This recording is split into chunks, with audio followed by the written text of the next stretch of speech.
करेंगे सीएमडी श्री प्रदीप कुमार जैन जी। जबरदस्त तालियां। यस,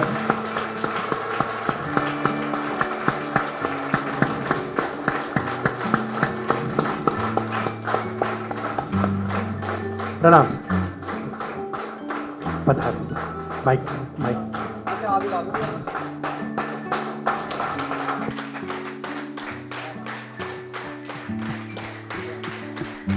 यस, जबरदस्त ताली, जबरदस्त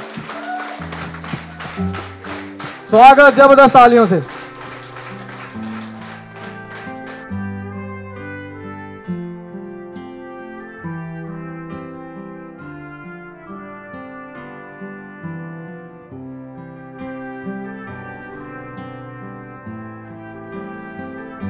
अब पढ़िए क्या लिखा है। सफल होना है तो सफल लीडर की सोच का विकास करना पड़ेगा, सकारात्मक सोच का विकास करना पड़ेगा। अब जो सकारात्मक सोच है ये नए कई भाई बहनों के लिए नया शब्द होगा। मैं उदाहरण से बताता हूं। मान लीजिए ये साइकिल हम सब भाई बहनों का है। अब इसमें क्या समस्या है साहब? पंचर है। मान लो हमें 5 किलोमीटर दूर जाना है, क्या ये साइकिल पे बैठ के हम जा सकते हैं? तो सबसे पहले क्या करेंगे, हम पंचर लगाएंगे, हवा भरेंगे। दोस्तों, जिस तरीके से पंचर साइकिल हमें अपनी मंजिल तक नहीं पहुंचा सकता, ठीक उसी तरीके से हमारी नकारात्मक सोच हमें कभी सफल नहीं होने दे सकती।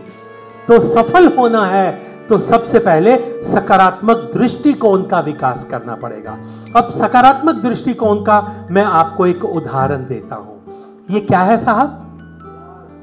गिलास में क्या है साहब? अब इसको देख के आप बताइए कि आप क्या कहेंगे कि गिलास आधा या गिलास आधा? आप दोनों चीजें कह सकते हैं कि जी गिलास आधा भरा है या गिलास आधा खाली है। लेकिन एक बात बताऊं, मनोविज्ञान के हिसाब से एक बात सही है और एक बात, अब आप सोचेंगे कुछ और इसमें गलत तो सही वाली क्या बात है? गिलास आधा भरा है तो भरा है, दिख रहा है। गिलास आधा खाली है तो खाली है, दिख रहा है। इसमें सही गलत क्या है? सही बात आपने सोची। वैसे ही दोनों ही ठीक है, लेकिन अगर हम मनोविज्ञान के हिसाब से सोचें तो जब आप कहते हैं कि ये गिलास आधा भरा है तो ये पॉजिटिव है, सकारात्मक है। जब आप कहते हैं गिलास आधा खाली है, ये नेगेटिव है, नकारात्मक है। क्यों? क्योंकि भाई जब आप कहते हैं गिलास आधा भरा है तो आप इसमें क्या देख रहे हैं? पानी देख रहे हैं। अरे साहब, जब आप कहते हैं कि जी गिलास आधा भरा है तो आपकी आंख उस पानी को देख रही है जो पानी आपके पास है, जो पानी आप पी सकते हैं, जो पानी आपके बस में है। अगर आप उसकी बात करते हैं, आप कहते हैं जी गिलास आधा भरा है, तो ये सोच कि जो तेरे पास है उसको देख यार, जो तू कर सकता है यार उसको सोच, जो तेरे पास है यार उस पे अपनी नजर रख। ये सोच सफल व्यक्ति की सोच होती है। लेकिन जब हम कहते हैं गिलास आधा खाली है, तो ध्यान से देखो, हमारी आंख क्या देख रही है? खालीपन को देख रही है। अरे जो पानी है वो नहीं देख रहे हम, जो पानी नहीं है उसको देख रहे हैं। मतलब गिलास आधा खाली है, ये वो सोच है कि भाई जो यहां है उसको नहीं देखना, जो यहां नहीं है उसी की बात करो। जो तेरे पास है उसको भूल जा, जो तेरे पास नहीं है उसी को देख। अरे जो तू कर सकता है उसको छोड़ दे, जो तू नहीं कर सकता उसी पे ध्यान दे। मतलब जो तेरे पास है, जो तेरे बस में है, जो तू कर सकता है वो नहीं सोचना। जो तेरे पास नहीं है, जो तेरे बस में नहीं है, जो तू नहीं कर सकता वही सोचना है। तो भाई ये तो सोच सही नहीं है, ये सोच असफल आदमी की सोच है। इसको हम नकारात्मक सोच कहते हैं। तो दोस्तों, अगर आपको मैं एक गुरु मंत्र देना चाहूं सारी ट्रेनिंग का, तो वो गुरु मंत्र क्या है? गिलास आधा, गिलास आधा, गिलास आधा। दोस्तों, गिलास आधा भरा है, ये सोच दर्शाती है कि हम जब भी काम करने जाएंगे, हम मुश्किलों के ऊपर ध्यान नहीं देंगे। जो मुमकिन है, जो हम कर सकते हैं, उसके ऊपर ध्यान देंगे। जब भी हम काम करने जाते हैं, हालात, परिस्थितियां, सिचुएशन हमारी सोच के मुताबिक नहीं होती है, हमारी सहूलियत के मुताबिक नहीं होती है। सारी परिस्थितियां आपको सफल बनाएंगी, ये ऐसा भी नहीं होता। लेकिन जो व्यक्ति सकारात्मक होते हैं, जिनकी सोच होती है कि मुश्किल परिस्थिति है, कोई बात नहीं, मैं मुश्किल परिस्थिति में भी सबसे बढ़िया काम कैसे करके आ सकता हूं, वो सोच वाले लोग ही जिंदगी में कामयाब होते हैं। तो जो लोग कहते हैं ग्लास आधा भरा है, उनकी सोच ये होती है कि हालात चाहे मुश्किल हो, परिस्थिति चाहे मुश्किल हो, लेकिन मुश्किल से मुश्किल परिस्थिति हालात में भी मैं अपना योगदान बढ़िया से बढ़िया करके आऊंगा, क्योंकि मेरी सोच है ग्लास आधा, ग्लास आधा। क्या 5 साल तक ये सोच बना के रख सकते हैं? तो दुनिया की कोई भी ताकत आपको सफल होने से रोक नहीं सकती है। और दोस्तों, सफल होना है तो अपने पैरों पे खड़ा होना पड़ेगा, अपना काम खुद करना पड़ेगा। कौन सी किताब है साहब? उसी में से कहानी सुना रहा हूं। उन्होंने, शिव खेरा साहब ने बड़ी बुद्धिमान आदमी और पक्षी की कहानी लिखी है अपनी किताब में, जरूर लेके आना, पढ़ना। कहते हैं एक गांव में ना एक सियाना आदमी रहता था। सियाना मतलब उम्र में भी सियाना था, अकल में भी सियाना था। तो गांव में से किसी को भी कोई समस्या होती थी तो वो उस बुद्धिमान, उस सियाने बुजुर्ग आदमी के पास जाते थे। तो वो बुजुर्ग आदमी अपने अनुभव के मुताबिक उसका हल बता देता था, तो सबके काम बढ़िया हो जाते थे। तो सब गांव वाले बुजुर्ग की, बुद्धिमान आदमी की बड़ी रिस्पेक्ट करते थे, इज्जत करते थे। तो उसी गांव में एक 18-20 साल का लड़का था, बड़ा खुराफाती था, शरारती था। उसके मन में एक बात आती है कि बाबा जी का टेस्ट लिया जाए, इनकी परीक्षा ली जाए। तो वो क्या करता है, पेड़ के ऊपर चढ़ता है, घोंसले में से एक पक्षी का बच्चा उठा के ले आता है और उसकी गर्दन को, ध्यान से देखना, इस तरह अपने हाथ में पकड़ लेता है, पक्षी की गर्दन को ऐसे, और उसको छुपा के, पक्षी को पीठ के पीछे छुपा के बाबा जी के पास जाता है। बाबा जी से पूछता है, बाबा जी मेरे हाथ में जो पक्षी है, बताओ ये जिंदा है या मुर्दा है? क्या पूछा? अब बाबा जी समझ गए कि पक्षी की जान खतरे में है। मैं इसको कहूंगा ये जिंदा है तो इसने कट करके उसकी गर्दन तोड़ देनी है, कहना बाबा जी तो मरा हुआ है। मैं कहा कि ये मरा हुआ है तो उसने उसको छोड़ देना, वो फुर्र करके उड़ जाएगा, कहेगा बाबा जी गलत है। तो जब उस लड़के ने बाबा जी से पूछा छुपा के, बाबा जी मेरे हाथ में जो पक्षी है जिंदा है या मरा है, तो बाबा जी उत्तर देते हैं कि बेटा ये पक्षी जिंदा रहेगा या मरेगा, ये सब तेरे हाथों के ऊपर ही निर्भर करता है। तू चाहेगा तो ये पक्षी जिंदा रहेगा, तू चाहेगा तो ये पक्षी मर जाएगा। सही बात है ना? कितने दोस्त हैं जो इससे सहमत हैं? तो दोस्तों, मैं भी तो आपको यही कह रहा हूं। आने वाले 4-5 महीने में आप 6ठा लेवल करोगे, फिर अपना 8वां 10वां लेवल करोगे, फिर आप अपनी रॉयल्टी करोगे। भाई ये भी तो आप ही के हाथ के ऊपर निर्भर करता है। सही बात है चाहिए, सही बात है। अरे भाई आप ही के हाथ है, यही काम करेंगे। हम सब लोग, आपके स्पॉन्सर, आपके अपलाइन, आपके रॉयल्टी अचीवर्स, आपके ट्रेनर, हमारे एमडी साहब, हम सब लोग आपकी मदद करने वालों में से हैं। आपको जो भी समस्या आएगी उसका समाधान देने वालों में से हैं। लेकिन काम आपके हाथ करेंगे, काम आपको खुद करना पड़ेगा। तो क्या आप काम करने के लिए तैयार हैं? खुद जिम्मेदारी लेने के लिए तैयार हैं? तो आपको कोई भी सफल होने से रोक नहीं सकता। पढ़ दीजिए क्या लिखा है। लव इट और लिव इट। इसे प्यार करो, नहीं तो छोड़ दो यार। अब माफ करना, मैं छोड़ने के लिए नहीं कह रहा हूं, लेकिन मैं इस बात के ऊपर जोर दे रहा हूं साहब कि जब तक आप अपने बिजनेस से प्यार नहीं करेंगे, कामयाबी नहीं मिलेगी। एक छोटी सी कहानी जो मेरे दिल के सबसे करीब है, क्या आप सुनना चाहते हैं? एक बार किसी ने एक घर का दरवाजा खटखटाया, तो आदमी दरवाजा खोलता है तो देखता है बाहर 3 साधु खड़े रहते हैं। पहला साधु कहता है मैं पैसे का देवता हूं, दूसरा कहता है मैं खुशी का देवता हूं, और तीसरा कहता है मैं प्यार का देवता हूं। तीनों मिलकर इस इंसान को कहते हैं कि आप हम तीनों में से किसी एक को हमेशा के लिए अपने घर में बुला सकते हो। पैसे को बुलाओगे तो आपकी हमेशा जिंदगी भर तिजोरियां भरी रहेंगी पैसे से। खुशी को अपने घर बुलाते हो तो हमेशा आपके घर खुशियां चहचहाती रहेंगी। और अगर आप पैसे को अगर आप प्यार को अपने घर में बुलाते हो, सदा आपके दिलों में प्यार बना रहेगा। तो इस आदमी के मन में आता है कि पैसे के देवता को बुलाते हैं। देखो सच्ची बात तो यही है, हमारा पहला रिएक्शन तो यही होगा ना कि पैसा आ जाए, पैसे का देवता आ जाए। लेकिन फिर इसके मन में विचार आता है कि मैं अपनी पत्नी से पूछता हूं, तो वो अपनी पत्नी को सॉरी बहुत बताता है। फिर पूछता है पैसे के देवता को बुलाऊं? पत्नी सियानी थी, अक्लमंद थी, तो वो कहती जी ऐसे पैसे का हमने क्या करना है, हेलो, कि ऐसे पैसे का हमने क्या करना है जिससे हमें खुशी ना मिले। जितने भाई बंधु आए हैं ना नए, मेहरबानी से अपना फोन साइलेंट कर ले, साइलेंट कर लीजिए कि घंटी ना बजे, कर लीजिए। हाँ कोई बात नहीं, जितने नए भाई बहन है निवेदन है घंटी बंद कर दीजिए, रिकॉर्डिंग कर लीजिए, मोबाइल की रिकॉर्डिंग बेशक कर लीजिए, घंटी बंद कर लीजिए। ओके, तो प्यार के देवता कहते हैं कि अगर आप प्यार के देवता को घर में बुलाएंगे तो सदा आपके दिलों में प्यार बना रहेगा। तो वो अपनी पत्नी को बताता है, फिर पूछता है कि सारी कहानी बता के कि पैसे के देवता को बुलाऊं क्या?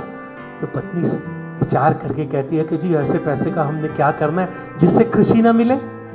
देखो खुशी के बिना पैसे की क्या वैल्यू है। तो फिर वो आदमी कहता है फिर खुशी के देवता को बुलाओ। तो उनकी छोटी सी बेटी खड़ी होती है, कहती पिताजी ऐसी खुशी का भी क्या करना अगर दिलों में। तो माता पिता को बेटी की बात बहुत अच्छी लगती है, कहता लो जी फैसला हो गया, हम तो प्यार के देवता को अपने घर में बुलाएंगे। तो आदमी बाहर जाता है, प्यार के देवता को कहता है कि जनाब आप हमारे घर में बसे ताकि सदा हमारे दिलों में प्यार बना रहे। तो जैसे ही प्यार का देवता अंदर आता है उसके साथ पैसे और खुशी का देवता भी अंदर आ जाता है। आदमी कहता है माफ करना, आपने तो कहा था मैं एक ही देवता को बुला सकता हूं, पर आप तो तीनों ही अंदर आ गए, ये कैसे? तो प्यार के देवता जो जवाब देते हैं ध्यान से सुनना। प्यार के देवता कहते हैं कि ये बात सच है कि आप तीनों में से एक ही देवता को बुला सकते हैं, लेकिन हमने आपसे एक बात छुपा के रखी थी। हमने आपसे यह बात छुपा के रखी थी कि पैसे के देवता को बुलाओगे तो आपको सिर्फ पैसा ही मिलेगा, खुशी के देवता को बुलाओगे आपको सिर्फ खुशी ही मिलेगी, लेकिन अगर आपने प्यार के देवता को अपने घर बुलाया तो प्यार के देवता के साथ पैसे और खुशी का देवता फ्री में आपके घर में आएगा। यह बात हमने आपसे छुपा के रखी थी। दोस्तों ये कहानी है, ये तो कहानी है, कहानियां सच नहीं होती, लेकिन कहानी जिस तरफ इशारा करती है, संकेत देती है, वो पॉइंट सच्चा होता है। तो इसमें सच्ची बात क्या है, आप अपनी टीम से प्यार करेंगे तो आप सफल होंगे। टीम से प्यार करने का मतलब क्या है? लो जी मैं आपको एक उदाहरण देता हूं। मान लीजिए आप यहां पे हैं साहब, आपने तय कर लिया कि मेरा 6वां लेवल होगा। कैसे होगा मलिक साहब बताएंगे, मैं स्टोरी के मुताबिक बात करता हूं बस छोटी सी। अब आपने तय किया कि जी मेरा 6वां लेवल करना है, 6वां लेवल होगा, पक्का होगा, प्रैक्टिकली मलिक साहब बताएंगे। अब मैं शॉर्ट में अर्ज करता हूं 6वां लेवल कैसे होगा। अब आप अपनी ए टीम के पास जाएंगे, फिर आप अपनी बी टीम के पास जाएंगे। आप अपने सभी भाई बहनों को ये पूछेंगे कि भाई बहन हम में से कौन कौन है जो अपना पहला है दूसरा लेवल करना चाहता है, दूसरा हो गया तीसरा करना चाहता है, तीसरा हो गया चौथा करना चाहता है, चौथा हो गया 5वां करना चाहता है। आप में आपकी ए और बी टीम में से कई भाई बहन कहेंगे सर तीसरा हो गया चौथा करना है, चौथा हो गया 5वां करना है। अब आप उनसे कमिटमेंट करेंगे, अब आप उनसे वादा करेंगे कि अब आपका भाई आपके साथ मिलके आपके लेवल करवाएगा, और यही काम आप करेंगे। आप अपनी टीम की मदद करेंगे, उनके लेवल करवाएंगे। पहले वाले का दूसरा हो, दूसरे वाले का तीसरा हो, तीसरे वाले का चौथा हो, चौथे वाले का 5वां हो। तो अगर आपने अपनी ए और बी में एक एक 5वां करवा दिया तो कंप्यूटर जी ने आपके नाम के आगे कौन सा लेवल लिख देना है? 6वां।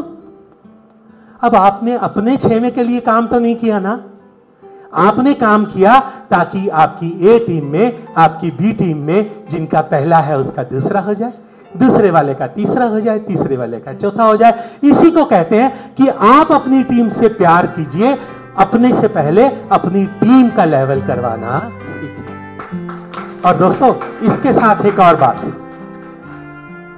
अगर हम में से कोई लालची है, खुदगर्ज है, सेल्फिश है, अगर हम में से कोई भाई, अगर हम में से कोई बहन ये सोचे कि ओ सर टीम का छोड़ो जी, सर जी पहले मेरा लेवल करवाओ, ओ सर जी टीम का छोड़ो नहीं मलिक साहब पहले मेरा चेक आना चाहिए। अगर हम में से कोई लालची है, हम में से कोई सेल्फिश है, अगर हम में से कोई बस मैं मेरा मेरा सोचे, तो कान पकड़ के आपको ये बात कह रहा हूं कि मेरे भाई, या तो ये सोच बदल लो या डीटीएम बिजनेस बदल लो। हमारे बिजनेस में वही सफल होगा जो अपने से पहले अपने साथियों को ऊंचा उठाने का काम करेगा, अपनी टीम को कामयाब करने का काम करेगा। तो साहब, जब आप अपने से पहले अपने लीडर्स को, अपनी टीम को कामयाब करने का सोचते हैं, मतलब आप अपने से और अपने बिजनेस से प्यार करते हैं। टॉपिक डिस्कस करता हूं, सबसे महत्वपूर्ण। क्या सब लोग मेरी बात ध्यान से सुन रहे हैं जी? आपस की बातें प्लीज बंद कर दीजिए। लो जी, हाँ बताइए क्या लिखा है साहब? क्या लिखा है जी? क्या लिखा है? ना। ये ना शब्द ऐसा है साहब कि जो हमारे नए भाई बहन है, जो हमारे साथ सीनियर जो हो गए, उनको कोई टेंशन नहीं है, उनको ना से कोई परेशानी नहीं है। लेकिन जो नए साथी हमारे साथ जुड़ते हैं, उनको ना शब्द से डर लगता है।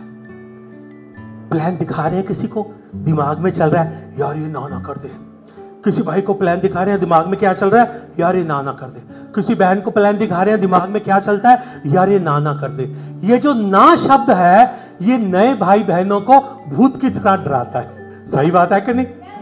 लेकिन आपको एक गारंटी देता हूं, गारंटी है, अगर अगले 20 मिनट मेरी बात को आप पूरे दिल से सुनेंगे तो सभी भाई बहनों को ना शब्द के साथ प्यार हो जाएगा। ये गारंटी आपको देता हूं।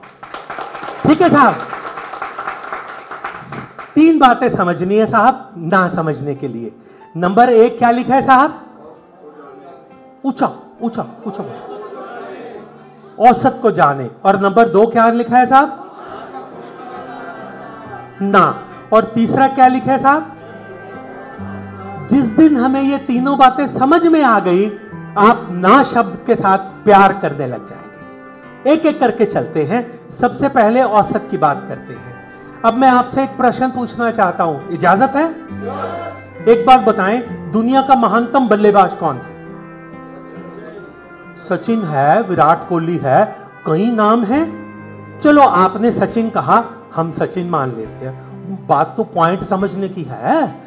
अच्छा एक बात बताओ, आपने कहा सचिन तेंदुलकर दुनिया का महानतम बल्लेबाज है। यार एक बात बताओ, क्या आपने सचिन तेंदुलकर को 0 पे आउट होते नहीं देखा? 5 रन 10 रन पे आउट होते नहीं देखा? लेकिन फिर भी आप कहते हैं वो महानतम बल्लेबाज है। मैं भी मानता हूं, पर महानतम बल्लेबाज क्यों है ये भी बताओ। क्योंकि उसका रिकॉर्ड नहीं किसी ने तोड़ा। और इसके अलावा सचिन तेंदुलकर की जो रन बनाने की औसत है साहब, वो आज भी सबसे ज्यादा है। इसलिए कहते हैं सचिन तेंदुलकर दुनिया का महानतम बल्लेबाज है। अब ध्यान दें, औसत निकालते कैसे हैं? उसने कुल जितने रन बनाए, उसको उसकी कितनी पारियां खेली उससे तकसीम कर दिया, औसत आ गई। बात समझ में आ गई? तो हमें पहला पॉइंट यह समझ में आया साहब कि सचिन तेंदुलकर महानतम बल्लेबाज है, पर सचिन तेंदुलकर की महानता इस बात के ऊपर बिल्कुल निर्भर नहीं करती कि उसने एक पारी में कितने रन बनाए, या एक मैच में कितने रन बनाए, या एक सीरीज में कितने रन बनाए। सचिन तेंदुलकर की महानता तो इस बात पे निर्भर करती है कि आज तक उसने जितने मैच खेले हैं, उन मैचों में औसतन कितने रन बनाए हैं। समझ में आ गया? अच्छा, यही बात मैं सभी भाई बहनों को कहना चाहता हूं डीटीएम से संबंधित। आपकी सफलता भी इस बात के ऊपर निर्भर नहीं करती कि आपने आज कितने लोगों को प्लान दिखाया, कितनों ने हां बोला, कितनों ने ना बोला। मान लीजिए आज आपने 5 साथियों को प्लान दिखाया, मान लीजिए 500 ने आपको क्या कह दिया, तो क्या आप फेल हो गए? नहीं नहीं। मान लो आपने एक महीने में 100-150 दोस्तों को प्लान दिखा दिया, मान लो सभी ने क्या कह दिया, तो क्या आप फेल हो गए? नहीं भाई, फेल नहीं हुए। हमारी सफलता की औसत, हमारी सफलता का आंकलन भी हमारी औसत से निकाला जाएगा, एवरेज से निकाला जाएगा। और दोस्तों, जब भी आप में से कोई भी भाई, कोई भी बहन, कोई भी बेटा बेटी अपनी औसत निकालना चाहे तो दो बातों का ध्यान रखना है। पहले कम से कम 300-400 लोगों को प्लान दिखा लो, उसके बाद ही अपनी औसत निकालना। पहले कम से कम 3 महीने काम कर लो, उसके बाद ही अपनी औसत निकालना। औसत का कानून कहता है कि अगर आपने 100 लोगों को प्लान दिखा के अपनी औसत निकाली, वो गलत। अगर आपने हफ्ता 10 दिन महीना काम करके अपनी औसत निकालने की कोशिश की, वो भी गलत। कम से कम 300-400 प्लान दिखाइए, कम से कम 3 महीने काम करिए, उसके बाद अपनी औसत निकालिए। ठीक है, समझ में आ गया?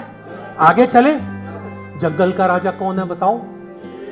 सभी जानते हैं, सभी जानते हैं, इसमें कौन सी बड़ी बात है?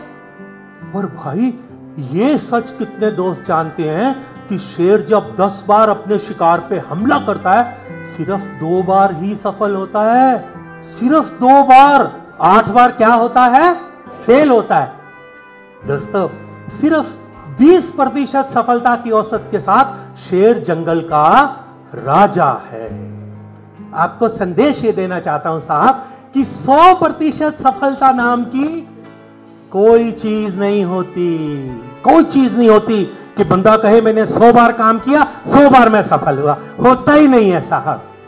आप किसी दुकान के बाहर खड़े हो जाएं, देखें उस दुकान के अंदर कितने ग्राहक जाते हैं और कितने ग्राहक सामान लेके आते हैं। गिनती करके देखो, आप हैरान हो जाओगे। बहुत कम लोग होते हैं जो 100 में से 100 लोग सामान नहीं खरीदेंगे, कम लोग सामान खरीदेंगे। 100% सफलता कोई नाम की कोई चीज नहीं होती। तो ये बात समझ लो। आप आज से 5 साल के अंदर अंदर जब अपने दोस्तों को प्लान दिखाएंगे, ना ही 100 में से 100 लोग आपको हाँ कहने वाले मिलेंगे, ना ही 100 में से 100 लोग आपको ना कहने वाले मिलेंगे। आपकी सफलता में हाँ कहने वालों का भी उतना ही बड़ा योगदान होगा जितना ना कहने वालों का होगा। बात समझ में आ गई? पहला पॉइंट क्लियर हो गया। अगले पॉइंट पे चले। पढ़ दीजिए क्या लिखा है। हां तक पहुंचने का रास्ता है ना। अगर आप हां तक पहुंचना चाहते हैं, ना ना ना ना ना ना ना ना ना, फिर हां आएगी। यस, जो ना है वो हां की दुश्मन नहीं है। जो ना है वो हां तक पहुंचने का रास्ता है। अब जो नए दोस्त हैं उनको ये बात एक ही बार में समझ नहीं आएगी। कोई बात नहीं, आपको एक सच्ची उदाहरण सुनाऊं। आप सब जानते हैं उसके बारे में, मैं सिर्फ वो आपको आपकी याद ताजा कर रहा हूं। लीजिए सच्ची कहानी। ये कर्नल सैंडर्स है। जब इनकी उम्र, ये इनकी तस्वीर है, जब इनकी उम्र मात्र 7 साल की थी, इनके पिताजी का स्वर्गवास हो गया। मां नौकरी करती थी तो इनके 2 छोटे भाई बहन और होते थे। तो बचपन से ही ये अपने 2 भाई बहनों का ध्यान रखते थे। तो मां नौकरी करती थी तो कई बार ये खाना भी बनाते थे। तो क्या हुआ, समय के साथ जब ये खाना बनाते थे तो इनको खाना बनाने का शौक हो गया। आदमियों का भी शौक होता है, ऐसी बात नहीं है। तो साहब इनको खाना बनाने का शौक हो गया। तो जब ये बड़े हुए तो इन्होंने अपना एक ढाबा खोला। ढाबा हाईवे के ऊपर था, जैसे जीटी रोड है उसके ऊपर पेट्रोल पंप है, पेट्रोल पंप के साथ इन्होंने अपना ढाबा खोला। बड़ा अच्छा चलता था इनका ढाबा, बड़ा स्वाद भोजन बनाते थे। लेकिन फिर क्या हुआ, अमेरिका सरकार की योजना हुई कि जो उनके जो जीटी रोड थे अमेरिका में, वो उसको चौड़ा करेंगे। तो जब सड़क चौड़ी की तो इनका जो ढाबा है उसमें आ गया, ढाबा बंद हो गया। पैसा कोई जोड़ा नहीं, बैंक बैलेंस कोई नहीं, सिर्फ एक बस होती थी। बस में जैसे वो टूरिस्ट बस होती है कि उसी में लेटने, उसमें सोने का भी होता है, बाथरूम भी होता है। वो बाहर के अपने पिक्चरों में देखा होगा ना, बस है वैसे ही इनके पास बस थी, उसी में रहते थे, उसी में खाना पीना सोते थे। अब 65 साल की उम्र है। कितनी है साहब? 65 इयर्स की एज है। पैसा कोई नहीं, काम कोई नहीं, बैंक बैलेंस कोई नहीं। अब ये वेले बैठे हैं, थोड़ी सी सोशल सिक्योरिटी जिसको हम पेंशन कहते हैं इनकी जमा थी। सोचते हैं मैं क्या करूं, क्या करूं, काम करने के लिए पैसा चाहिए, है नहीं है। फिर इनके मन में आया ढाबा खोल ले यार, तेरे को ढाबा खोलने का तजर्बा है, खाना बनाने का तजर्बा है, लेकिन ढाबे के लिए भी पैसे चाहिए, वो भी कहां से लाएं। फिर इनके मन में आया कि चाहे तेरे पास पैसा नहीं है पर तेरे पास खाना बनाने की कला तो है। अरे भाई, किसी ऐसे दोस्त को ढूंढ ले जो तेरे साथ भाईवाली करने को, पार्टनरशिप करने को तैयार हो जाए। काम तू करना, मुनाफा आधा आधा बांट लेना, दुनियादारी ऐसी तो चलती है। तो साहब, ये विचार के साथ कर्नल साहब अगले दिन अपने घर से तैयार हुए, निकल पड़े। पहले दोस्त के पास जाते हैं, उसको सारी बात बताते हैं कि भाई मैं खाना बड़ा स्वाद बनाता हूं, लेकिन और मैं ढाबा खोलना चाहता हूं, मेरे पास पैसे नहीं है, आप पैसे लगाएंगे तो काम मैं करूंगा, आपने काम नहीं करना, जो मुनाफा होगा हम आधा आधा बांट लेंगे। तो उससे पूछा क्या आप पैसे लगाएंगे? तो पहला दोस्त, पहला बंदा क्या कहता, अब थोड़ा वो पहले दोस्त के पास गए, उसको सारी बात बताई कि मैं खाना बड़ा स्वाद बनाता हूं, मैं ढाबा खोलना चाहता हूं, पर मेरे पास पैसे नहीं है। तो पहले दोस्त ने क्या कहा, थोड़ा ऊंचा बोलना, क्या बोला, ना। तो कहते कोई बात नहीं। अगले दिन तैयार हुए, अपने दूसरे साथी के पास पहुंच गए।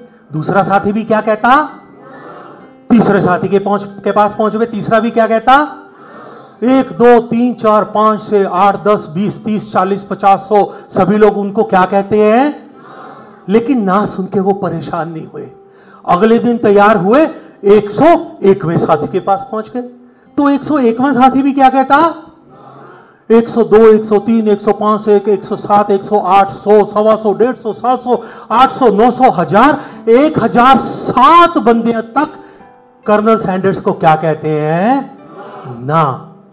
1007 ना सुनने के बाद भी वो अगले दिन तैयार हुए, 1008वें के पास पहुंच गए।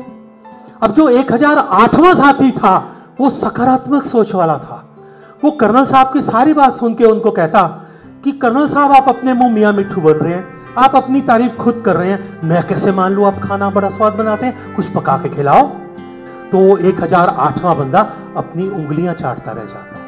तो 1008वां बंदे को यह बात समझ में आ जाती है कि ये जो तरकारी, ये जो भोजन इसने मेरे को दिया है, अगर यही भोजन ग्राहक को परोसा जाएगा तो ग्राहक भी इसको पसंद करेगा, ये काम चल सकता है। 1008वां बंदा कर्नल साहब को कहता है कि हां, मैं आपके साथ पार्टनरशिप करने को तैयार हूं, और वो पहला ढाबा खोलते हैं जिसका नाम होता है KFC। ये KFC की सच्ची कहानी है, आप गूगल करके इसको देख सकते हैं। अब क्या था साहब, खाना बड़ा स्वाद बनाते थे, लोग लाइन लगा के खाते थे, अखबारों में इनका नाम आना शुरू हो गया। तो दूसरे शहर से लोग कर्नल साहब के पास आते हैं, कहते हैं कर्नल साहब एक ब्रांच हमारे शहर में भी खोल दो। अरे कमीशन ले लेना। तो कर्नल साहब एक ब्रांच उनके शहर में खोलते हैं, कामयाब हो जाती है। दूसरी फ्रेंचाइजी देते हैं, कामयाब हो जाती है। तीसरी दुकान, तीसरी फ्रेंचाइजी देते हैं, कामयाब हो जाती है। 8-10 दुकानें ऐसी फ्रेंचाइजी दे दी, कामयाब होगी। करते करते कर्नल साहब पूरी दुनिया में KFC की फ्रेंचाइजी देते हैं। दोस्तों, आज कर्नल साहब का स्वर्गवास हो चुका है। आज कर्नल साहब इस दुनिया में नहीं है। आज कर्नल साहब 8-10 फुट नीचे दफन है। ईसाई लोग दबाते हैं ना, लेकिन आज भी पूरी दुनिया में KFC की 20,000 से ज्यादा दुकानें हैं और 23 अरब डॉलर से ज्यादा का माल उनमें बिकता है। और कर्नल सैंडर्स के पुश्तों को घर बैठे बैठे करोड़ों रुपया रॉयल्टी के रूप में आता है साहब।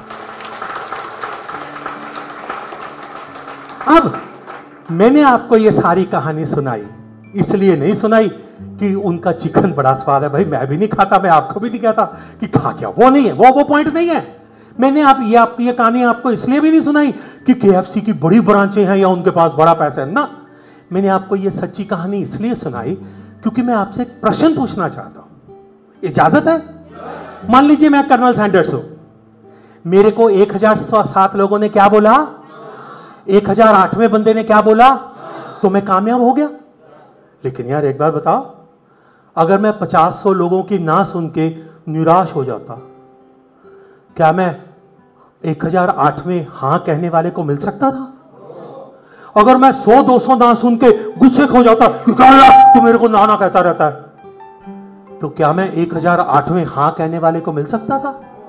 अगर मैं 500-700 ना सुन के, शर्म करके, मुंह छुपा के अपने घर में जाके छुप के बैठ जाता कि ना भाई मैं नहीं किसी को मुंह दिखाता, लोग तो मेरी मजाक उड़ाते हैं, लोग कहते हैं ले आ गया करोड़पति, तो क्या मैं 1008वें बंदे को मिल सकता था? नहीं मिल सकता था साहब। मैं 1008वें बंदे को कब मिला? जब मैं ना सुन के निराश, ना सुन के गुस्से, ना सुन के मुंह छुपा के अपने घर में। तो दोस्तों, अगर 1008वीं हां मेरी सफलता की मंजिल है, तो 1007 ना क्या बनी? वहां तक पहुंचने का रास्ता बनी। दोस्तों, जो ना होती है वो हां की दुश्मन नहीं होती है, ना हां तक पहुंचने का रास्ता बनती है।